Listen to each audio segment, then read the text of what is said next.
தக்காளி hi MBM families, நம்ம இன்றைக்கி சுவையான தக்காளி ஊறுகாய் எப்படி செய்கிறதுன்னு பார்க்க போகிறோம். இன்றைக்கி எங்கள் மாமியார் தான் செய்கிறாங்க. எப்பயுமே அவங்க தான் அந்த தக்காளி ஊறுகாய்னா அவங்க தான் செய்வாங்க. ஃபஸ்ட்டு என்ன பண்ணுறாங்கன்னா, நல்லா பழுத்த தக்காளியாக பார்த்து வாஷ் பண்ணுறதுக்கு கிண்ணத்தில் போட்டு வச்சுக்கிறாங்க. அதுக்கப்புறம் அதை கட் பண்ணி ஜாரில் போட்டுக்கிறாங்க அரைக்கிறதுக்காக. அதுக்குள்ளே அங்கே பேன் வச்சுருக்காங்க, சூடாயிட்ருக்கு.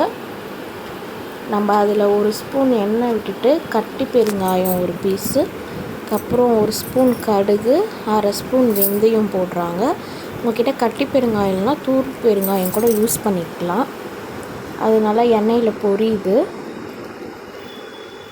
பொரிஞ்சோடனே ஆல்ரெடி கட் பண்ணி வச்சுருந்த தக்காளி அந்த ஜார்லேயே அதை சேர்த்துட்டு நல்லா அரைச்சிக்கிறாங்க. நல்லா ஆட் பண்ணி அரைச்சிக்கிறாங்க. அதுக்கப்புறம் ஒரு பேனில் எண்ணெய் கொஞ்சம் நிறைய ஊற்றினா தான் நல்லாயிருக்கும். ஸோ கொஞ்சம் எக்ஸ்ட்ரா ஊற்றிக்கிட்டு கடுகு கருவேப்பிலை போட்டு தாளிச்சிட்டு அரைச்சி வச்சதை அதில் ஊற்றி ஆட் பண்ணிட்டாங்க. அதுக்கப்புறம் 1.5 ஸ்பூன் கார மிளகா பொடி இருக்கு இல்லைங்களா, அது 1.5 ஸ்பூன் ஆட் பண்ணிவிட்டு அதை நல்லா கலரி விடுறாங்க. அதுக்கப்புறம் நம்ம தேவையான உப்பு சேர்த்துக்கணும். இது எங்கள் 4 பேருக்கு இந்த குவான்டிட்டியில் செய்கிறாங்க. 10லேருந்து ஒரு 12 தக்காளி பழம் போல் இருக்கும். உங்கள் ஃபேமிலிக்கு ஏற்ற மாதிரி நீங்கள் செஞ்சுக்கோங்க. கூட குறைய உப்பு ஆட் பண்ணுறாங்க. நம்ம கலரி விட்டுட்டே இருக்கணும், அப்போ தான் அடி பிடிக்காது. அது நல்லா பச்சை ஸ்மெல் போயிட்டு நல்லா கொதித்து வரணும். எண்ணெய்லாம் நல்லா திரிஞ்சு வரணும். அது வரைக்கும் மீடியம் ஃப்ளேமில் வச்சு நல்லா கைவிடாமல் கலரி விட்டுக்கிட்டே இருங்க.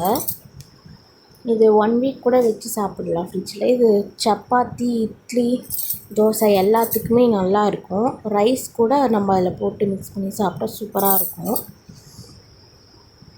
நீங்களும் வீட்டில் செஞ்சு ட்ரை பண்ணி பார்த்துட்டு எப்படி இருக்குன்னு சொல்லுங்கள். ஏதாச்சும் மிஸ்டேக் இருந்துச்சுன்னா வீடியோவில் கமெண்ட் பண்ணுங்கள். வீடியோ பார்த்துட்டு அவ்வளோதாங்க, நல்லா எண்ணெய் பிரிஞ்சு வந்துடுது பாருங்கள். பார்க்க எவ்வளோ கலர்ஃபுல்லாக இருக்குன்னு. நல்லா டேஸ்ட்டாக இருக்குங்க இது. நீங்களும் வீட்டில் செஞ்சு பாருங்கள். ஃபைனலிங்க